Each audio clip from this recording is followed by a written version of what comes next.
সবাইকে রহস্যময় চ্যানেলে স্বাগতম।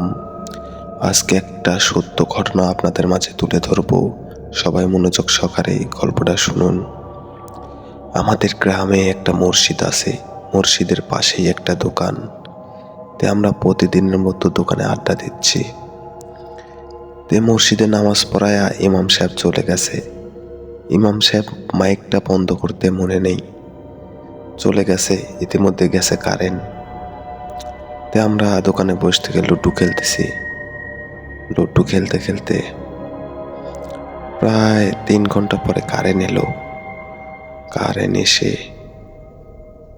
এখন এত মধুর কণ্ঠ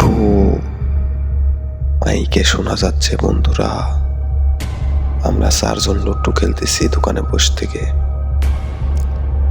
মাইকের কণ্ঠ শুনে আমরা তো প্রায় কাঁপা কাঁপা ভাব।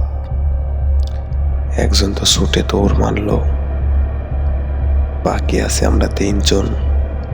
এখন আমরা 3 জন কিভাবে বাসায় যাব? কোনো বেন বুদ্ধি নাই আমাদের। আমরা তাহলে কাঁপিচ্ছি, আর মাইকে শোনা যাচ্ছে কি মধুর কণ্ঠ। এটা কি হবে বন্ধুরা? তোমরাই কমেন্টে বলো। তারপরে আর একজনকে বাসায় দিয়ে আসলাম আমরা। একে দিয়ে আসার পর থাকলাম 2 জন। এখন এই 2 জন কিভাবে বাসায় যাব? আমার বাসা মসজিদের পাশেই, আর একজনের বাসা মসজিদ থেকে একটু দূরে। ওকে যদি আমি তো আসতে যাই তাহলে আমি আসতে পারবো না, আর আমাকে থুয়ে ও যেতে পারবে না। কি একটা মুসিবতে পড়ে গেলাম। আল্লাহর নাম স্মরণ করে ওকে বললাম, তুই মার একটা দৌড়, আর আমিও একটা দৌড় মারি। এই বলে ও লুঙ্গি পরা ছিল, লুঙ্গিটা কাঁচা মেরে এক দৌড়ে চলে গেছে বন্ধুরা। আর আমি এইখান দিয়ে আর আসতে পারি না। মসজিদের সাথে আমার বাসা।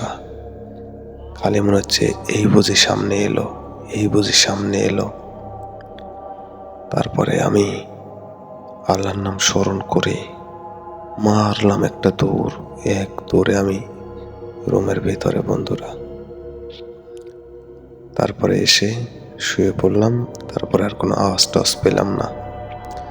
তো বন্ধুরা, গল্পটা কেমন লাগলো অবশ্যই কমেন্টে জানাবে, আর ভিডিওটা ভালো লাগলে অবশ্যই চ্যানেলে সাবস্ক্রাইব করে দিও।